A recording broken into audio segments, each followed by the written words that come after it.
নির্বাচন নিয়ে প্রধান উপদেষ্টার গড়িমসি কেন প্রশ্ন রিজভির। নির্বাচন নিয়ে প্রধান উপদেষ্টা ডক্টর মোহাম্মদ ইউনূসের গড়িমসি নিয়ে প্রশ্ন তুলেছেন বিএনপির সিনিয়র যুগ্ম মহাসচিব রুহুল কবির রিজভী। তিনি অভিযোগ করেন, নির্বাচন নিয়ে অযথা টালবাহানা করা হচ্ছে। 5 মে বৃহস্পতিবার সকালে রাজধানীর উত্তরা এলাকায় নিম্ন আয়ের মানুষের মাঝে ঈদ উপহার সামগ্রী বিতরণ অনুষ্ঠানে এই মন্তব্য করেন তিনি। রিজভী বলেন, শেখ হাসিনা এদেশ থেকে অবাধ ও সুষ্ঠু নির্বাচন জাদুঘরে পাঠিয়েছিলেন। জনগণের আশা ছিল হাসিনার পদত্যাগের পর ডক্টর ইউনূস দ্রুতই ভোটাধিকার ফিরিয়ে দেবেন, কিন্তু এখন পর্যন্ত নির্বাচনী পরিবেশ তৈরির কোনো লক্ষণ দেখা যাচ্ছে না। তিনি আরও বলেন, আগামী আগস্টে প্রধান উপদেষ্টা হিসেবে ডক্টর ইউনূসের দায়িত্ব গ্রহণের 1 বছর পূর্ণ হবে। তবে দৃশ্যমান কোনো নির্বাচন সংক্রান্ত সংস্কার আমরা দেখতে পাচ্ছি না। প্রয়োজনীয় সংস্কার সম্পন্ন করে ডিসেম্বরের মধ্যেই জাতীয় নির্বাচনের আয়োজন করা উচিত। উল্লেখ্য, উত্তরার ওই অনুষ্ঠানে একটি শিল্পী গোষ্ঠীর অর্থায়নে কয়েক শতাধিক পরিবারের মাঝে ঈদ উপহার বিতরণ করেন রুহুল কবির রিজভী। বন্ধুরা আমার, আমরা কিছুটা স্বস্তির নিঃশ্বাস ফেললেও আজও জনমনের প্রশ্ন যে নির্বাচন নিয়ে এত গড়িমসি কেন? এই নির্বাচন তো শেখ হাসিনা ধ্বংস করে দিয়েছিল। এই অবাধ সুষ্ঠু নির্বাচন তিনি একেবারে জাদুঘরে পাঠিয়ে দিয়েছিলেন।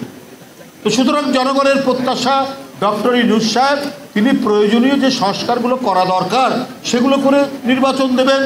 তো 1.5 বছর, আপনারা আগামী ডিসেম্বর, উনি ক্ষমতায় 8ই আগস্টে এসছেন। 8ই আগস্ট থেকে ডিসেম্বর প্রায় 15-16 মাসের মধ্যে একটা নির্বাচনের প্রস্তুতি, একটা সংস্কারের প্রস্তুতি কি সম্পন্ন হয় না? নিশ্চয়ই হয়। অনেক কিছু করা যায়, অনেক পদক্ষেপ নেওয়া যায়। এই যে কোরবানি ঈদ, আপনার বিভিন্ন পশুর হাট, একটা সরকার দায়িত্বশীল সরকার হতে হবে। ডক্টর ইউনূস সাহেবের সরকার অসৎ সরকার এটা আমি বলবো, এটা আমি বলছি না, কিন্তু সরকারের দক্ষতা তো ওইটাই, আপনি মানুষকে নিরাপত্তা দিতে হবে, মানুষকে বেঁচে থাকার গ্যারান্টি দিতে হবে। এই যে কোরবানির পশুর হাট, সেইখানে গরুকে মোটা তাজাকরণ করা হচ্ছে হরমোন ইঞ্জেকশন দিয়ে, আপনার হাই প্রোটিন ইঞ্জেকশন দিয়ে। এই যে মোটা তাজাকরণ করা হচ্ছে, এটা কারা করছে? অসাধু ব্যবসায়ীরা করছে।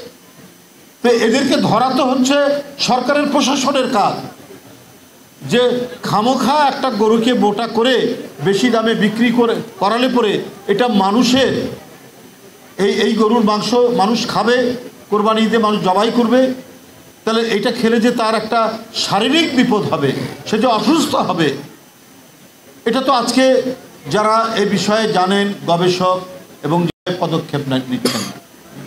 আমার ওই কি বলে যে দুবলা পাতলা গরু ছাগলই ভালো, মোটা তাজা, কিন্তু করছে এরা একটা জালিয়াত চক্র করছে, এটা একটা প্রতারক চক্র। তো সুতরাং একটা সরকারের দক্ষতা প্রতারকদেরকে ধরা, একটা সরকারের দক্ষতা হচ্ছে যে সে যারা দুষ্ট চক্র আছে তাদেরকে ধরা। এই হরমোন ইঞ্জেকশন দিয়ে, হাই প্রোটিন ইঞ্জেকশন দিয়ে গরু মোটাতাজান করলে এই মাংস যখন মানুষ খাবে তখন মানুষের কিডনির উপর ইফেক্ট হবে, তাই না ডাক্তার? কিডনির উপর ইফেক্ট হবে, কত ইফেক্ট হবে এটা নিয়ে পত্র পত্রিকায় লেখা হচ্ছে।